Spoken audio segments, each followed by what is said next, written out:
تک پہنچنے کا راستہ قربانیوں سے ہو کے جاتا. آپ سب متوسط یا غریب لوگ بیٹھے ہو. میرے نبی جیسا غریب پوری کائنات میں کوئی نہیں. میں جبوتی صومالیہ گیا ہوں، وہاں کے غربت کو دیکھ کر مجھے لگا جیسے لفظ غربت بھی ان کی غربت پہ روتا ہے.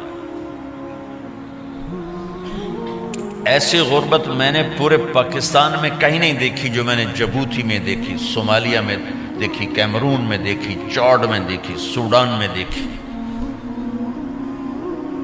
24 گھنٹے میں ایک دفعہ بھی کھانا نصیب نہیں. ہمارا غریب سے غریب آدمی 24 گھنٹے میں چولہا جلا بیٹھتا ہے.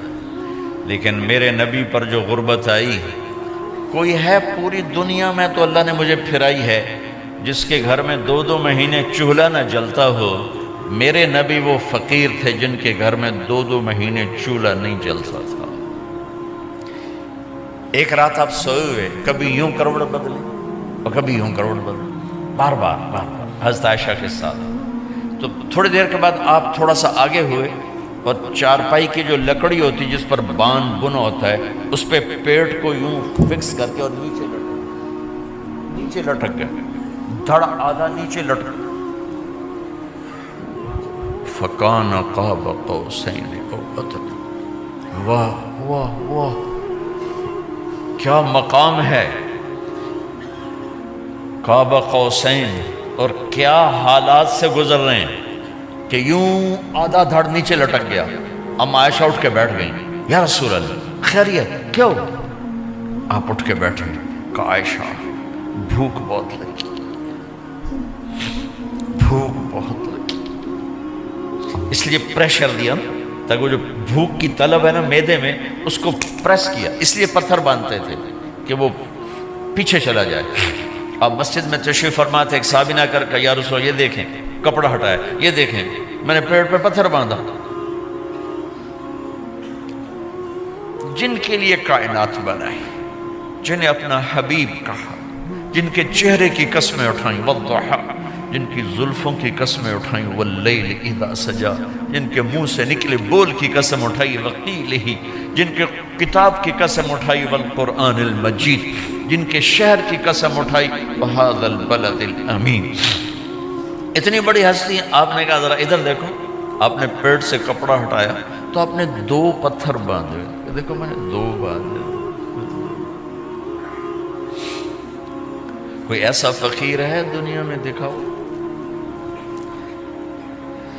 عائشہ بھوک بہت لگی تو اللہ کے تو حضرت عائشہ رونے لگی کہ یا رسول اللہ پھر آپ اللہ سے مانگتے کیوں؟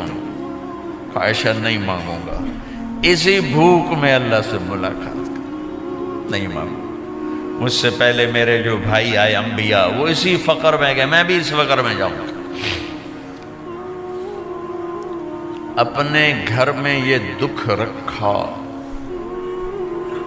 اپنی اولاد کے ذبح ہونے کو قبول کیا تاکہ آئندہ آنے والی امت کا غریب طبقہ گلہ نہ کرے، شکوہ نہ کرے، حرام راستوں پہ نہ جائے، غلط راستوں پہ نہ جائے، اور مالدار فخر نہ کرے میں کوئی بڑا آدمی بن گیا ہوں، میری اتنی بڑی فیکٹری بن گئی ہے، میری اتنی بڑی کمائی ہو گئی ہے. یہ نہ یہ بڑائی کی چیز ہے نہ وہ چھوٹائی کی چیز ہے. جس سے اللہ راضی ہے وہ بڑا ہے، جس سے اللہ ناراض ہے وہ چھوٹا ہے، چاہے غریب ہے چاہے مالدار ہے.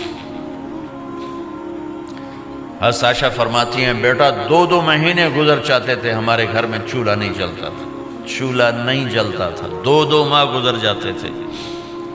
ایک دفعہ باغ میں تشریف لے گئے، عبداللہ بن عمر آپ کے ساتھ ہیں، صبح کا وقت ہے تو اب کھجوریں گری پڑی جو ملک نہیں ہوتی نا، کسی کوے نے ٹھونگ ماری، کسی طوطے نے اس کو ایسے ہی وہ اس کو ٹک دیا اپنی اس کے ساتھ چونچ کے ساتھ تو وہ گر پڑی. اب اٹھا کے صاف کر کے کھا رہے تھے اور عبداللہ سے کہہ رہے تھے عبداللہ تو نہیں کھاتا؟ انہوں نے کہا جی مجھے بھوک نہیں ہے. آپ نے کہا عبداللہ مجھے بھوک ہے، آج 4تھا دن ہے میں نے کچھ نہیں کھایا. 4تھا تمہیں کوئی ہے جس کے ہاں 4 دن فاقہ چلتا ہو؟ آج 4تھا دن ہے میں نے کچھ نہیں کھایا. ہمارے دسترخوان پہ کتنا کھانا اٹھا کے کوڑے کے ڈھیر میں جاتا ہے. آج 4 دن گزر چکے ہیں میں نے کچھ نہیں کھایا. هذه صبح رابعة ما ذقت شيئا، آج چوتھی صبح میرے اوپر طلوع ہوئی ہے، ایک لقمہ نہیں کھایا۔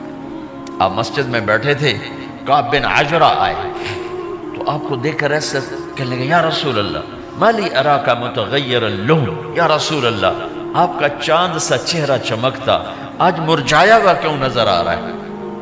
تو آپ نے یوں دیکھ اپنے پیٹ پہ یوں انگلی رکھ کر کہا، ما دخل جوفی ما يدخل جوف ذاتک منذ ثلاث۔ کعب آج 3 دن گزر چکے ہیں، پیٹ میں ایک روٹی کا ذرہ داخل نہیں ہوا، ذرہ، لقمہ نہیں ذرہ، روٹی کا ایک ذرہ پیٹ میں داخل نہیں ہوا۔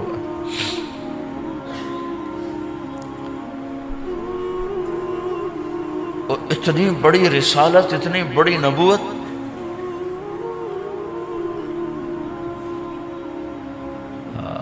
اپنی امت کے غریبوں کی تسلی کے لیے اور اپنی امت کے مالداروں کو سبق دینے کے لیے کہ اللہ رزق دے تو اپنی حیثیت نہ بھولو، اور اللہ نہ دے تو اپنے حبیب کی قربانی نہ بھولو۔ انہوں نے تو جان بوجھ کے یہ کیا، جان بوجھ کے، یہ نہیں کہ آپ کو کوئی تنگی اللہ کی طرف سے، جان بوجھ کے۔ اور سارے گھر کا یہ حال ہے۔ حضرت فاطمہ رضی اللہ تعالیٰ عنہ سے ملنے گئے، کہا بیٹے میں اندر آ جاؤں، میرے ساتھ عمران بھی ہیں، ایک صحابی تھے عرب سردار، میرے ساتھ عمران بھی ہیں۔ کہا ابا جان میرے گھر میں اتنی چادر نہیں کہ اپنے آپ کو چھپا سکوں، پردہ کرنے کے لیے میرے پاس چادر کوئی، تو آپ نے اپنی چادر اندر دے دی، کیسے پردہ کر لی تو لپیٹ لی۔ اب اندر آئے تو آپ نے پوچھا، میں نے سنا تھا تو بیمار ہے، میں تیرا حال پوچھنے آیا ہوں۔ تو باپ کو دیکھ کے آنسو نکل آئے کہ یا رسول اللہ بیماری بھی ہے اور بھوک بھی ہے، دونوں ہی ہیں، صرف بیماری نہیں بھوک بھی ہے۔ بڑے بڑے مصیبتوں سے لڑ جانے والے ماتھے پہ کبھی بل نہ آیا۔ بیٹی کے آنسوں نے پگھلا بھی دیا اور رلا بھی دیا، آپ بھی رو پڑے، آپ بھی رو پڑے۔ پھر کہا میری بیٹی نہ رو، والذی بعث اباک بالحق ما ذقت من 3 ایام ذواقا، آج 3 دن ہے میں نے ایک لقمہ نہیں کھایا، میں تیرے ساتھ۔ اور میری بیٹی میں تمہیں بتاؤں، میرے رب نے مجھے کہا تھا میرے حبیب اگر آپ چاہیں تو احد پہاڑ سونا بنا دو، 10 میل لمبا چوڑا ہے احد پہاڑ، 10 میل، میں احد پہاڑ سونا بنا دوں آپ کی خدمت میں پیش کروں؟ تو میں نے کہا نہیں یا اللہ مجھے نہیں چاہیے، میں ایک دن بھوکا رہوں گا، ایک دن کھانا کھاؤں گا۔ پھر فرمایا بیٹی کیا تجھے یہ عزت کافی نہیں ہے کہ اللہ نے تجھے جنت کی عورتوں کا سردار بنا دیا؟ یہ سرداری سونے چاندی میں تل کے نہیں ملی، ہوئے ہوئے ہوئے، میں قربان جاؤں۔ بھائیو اب سب ماشاءاللہ نوجوان نظر آ رہے ہو، تھوڑا وقت نکال کے اگر آپ پڑھے ہوئے ہو اپنے نبی کی زندگی پڑھا کرو، اپنے نبی کی زندگی پڑھا کرو، بڑا ایمان بھی بنے گا، حوصلہ بھی ملے گا۔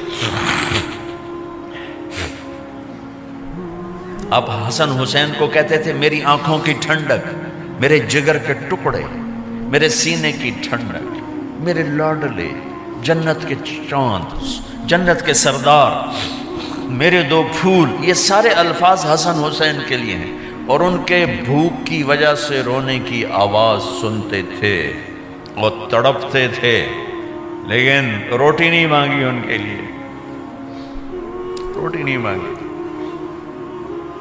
کہ اپنی امت کے غریبوں کو تسلی دینی تھی کہ اگر میں فقیر بن کے جا رہا ہوں تو تمہارے اوپر بھی امتحان ہے، چند دن برداشت کرو۔ آپ نے فرمایا سب سے پہلے میں جنت میں داخل ہوں گا، سارے نبیوں پر جنت حرام ہے جب تک میں نہ چلا جاؤں، اور ساری امتوں پر جنت حرام ہے جب تک میری امت نہ چلی جائے۔ سب سے پہلے میں جنت میں داخل ہوں گا، وما یا فقراء المؤمنین، اور میرے ساتھ میری امت کے غریب لوگوں، میرے ساتھ میری امت کے غریب لوگ میرے ساتھ پہلے داخل ہوں گے۔ حضرت فاطمہ کے گھر میں فاقہ حد سے بڑھ گیا تو حضرت علی نے فرمایا کہ جاؤ اللہ کے نبی سے کچھ تو مانگ کے آؤ، کچھ تو پیٹ میں جائے۔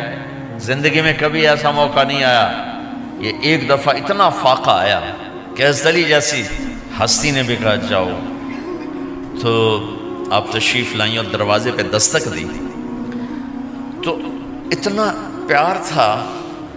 جب حضرت فاطمہ گھر میں داخل ہوتی، اللہ نے ہمیں اولاد کے ساتھ کیا سلوک کرنا ہے اللہ نے ہمیں اپنے نبی سے یہ بھی سکھایا۔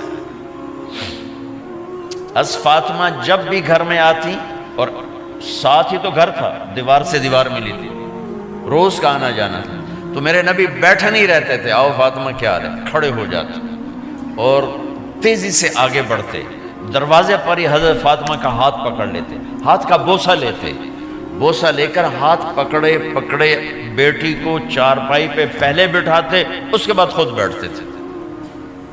اکرموا اولادکم، میرے نبی نے کہا اولاد کو عزت دو، پھر وہ تمہیں عزت دیں گے۔ ہمارے ماحول میں اکثر ماں باپ نے اولاد پہ ڈنڈا ہی اٹھایا ہوتا ہے، پھر ان میں بغاوت پیدا ہو جاتی، پھر کہتے ہیں اولاد نافرمان۔ آپ نے دستک دی تو کہنے لگے یہ تو فاطمہ کی دستک ہے، خیر تو ہے، پہلے تو کبھی اس وقت میں آئی نہیں۔ تو آپ نے ام ایمن سے کہا دروازہ کھولو۔ ام ایمن نے دروازہ کھولا تو آپ نے استقبال کیا، بٹھایا، پوچھا بیٹی کیا ہوا، اس وقت میں کیسے آئیں؟ کہا یا رسول اللہ بہت فقر ہے، بہت بھوک ہے، آپ کے پاس سنا کچھ مال آیا ہے، کچھ ہمیں بھی دے دیا جائے۔ اتنی صابر بیٹی زندگی میں ایک دفعہ بھوک کی شکایت لے کر آئیں، اور آگے باپ نے پھر پیپر لے لیا، پھر امتحان میں ڈال دیا۔ آپ نے کہا بیٹی میرے پاس 5 بکریاں کھڑی ہیں، دے دوں یا 5 دعائیں سکھا دوں؟ یہ بھی کوئی کتنا سخت موقع تھا، کتنا سخت موقع ہے کہ صبر کا پہاڑ بیٹی اتنی مجبور ہو کر آتی ہیں کہ یا رسول اللہ برا حال۔ تو میرے نبی کہتے بیٹی یہ بکریاں بھی لے جا، دعائیں بھی لے جا، دونوں جمع کر دیتے، یا دعائیں بعد میں سکھا دیتے، بکریاں دیتے، ایک تو دے دیتے، پر امت کے غریبوں کو تسلی دینی تھی، چونکہ امت میں اکثر طبقہ غریب ہوگا۔ تو آپ نے کہا بیٹی 5 بکریاں دوں یا 5 دعائیں دوں؟ تو وہ سمجھ گئیں اپنے باپ کے مزاج کو کہ ابا جان امتحان لے رہے ہیں، تو کہا ابا جان بکریاں چھوڑ دیں، مجھے دعائیں سکھا دیں، مجھے بکریاں نہیں چاہیے۔ بھوکے کی رات بھی گزر جاتی ہے اور بھوکے کا دن بھی ڈوب جاتا ہے۔ تو آپ کا چہرہ ایسے کھل گیا کہ میری بیٹی پاس ہو گئی۔ کہا بیٹی آپ تم دعا میں یہ کہا کرو یا اول الاولین یا آخر الاخرین یا ذا القوة المتین یا راحم المساکین یا ارحم الراحمین، یہ تیرے لیے 5 بکریوں سے اعلیٰ چیز۔ اب گھر واپس گئیں خالی ہاتھ۔ حضرت علی نے فرمایا تو کچھ بھی نہیں لائی؟ کہا نہیں لائی ہوں، بہت کچھ لائی ہوں۔ کہا کیا؟ کہا میں دنیا لینے گئی تھی، آخرت لے کے آ گئی۔ ذہبت للدنیا وجئت بالآخرہ۔ تو حضرت علی نے فرمایا تیرا آج کا دن سب سے اعلیٰ دن، خیر ایام کی حال۔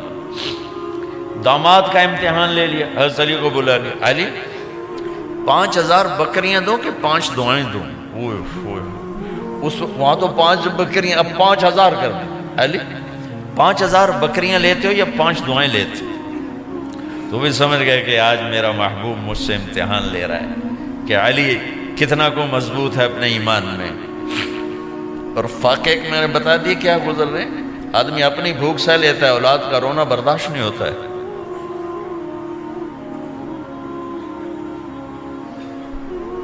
علی 5 دعائیں دوں کہ 5000 بکریاں؟ حضرت علی نے عرض کی یا رسول اللہ دعائیں سکھا دیں، بکریاں نہیں چاہیے۔ میرا نبی کا چہرہ کھل گیا کہ میرا داماد بھی پاس ہو گیا۔ علی تو یہ دعا مانگا کر روزانہ، اللہم اغفر لی ذنبی ووسع لی خلقی وبارک لی فی رزقی وقنعنی بما رزقتنی ولا تذهب قلبی الی شیء صرفتہ عنی۔ یہ 5 دعائیں تو مانگا کر، 5000 بکریوں سے زیادہ ہے۔ اللہم اغفر لی ذنبی، اللہ میرا گناہ معاف کر، وسع لی خلقی، میرے اخلاق عالی شان کر، بارک لی فی رزقی، میرے رزق میں برکت دے، قنعنی بما رزقتنی، مجھے لالچ سے نکال دے، مجھے لالچی نہ بنا، مجھے حریص نہ بنا، ولا تذهب قلبی الی شیء صرفتہ عنی، جو تو نے مجھے دیا نہیں اس کی میرے اندر سے طلب بھی ختم کر دے، مجھے اس کا طلبگار بھی نہ بنا، کہ یہ 5000 بکریوں سے زیادہ ہے۔ میں نے تھوڑا سا اپنے نبی کے گھر کا نقشہ آپ کو بتایا ہے کہ یہ چند دن صبر کی دنیا ہے، اللہ راضی ہو گیا تو موت سب سے خوبصورت پیغام۔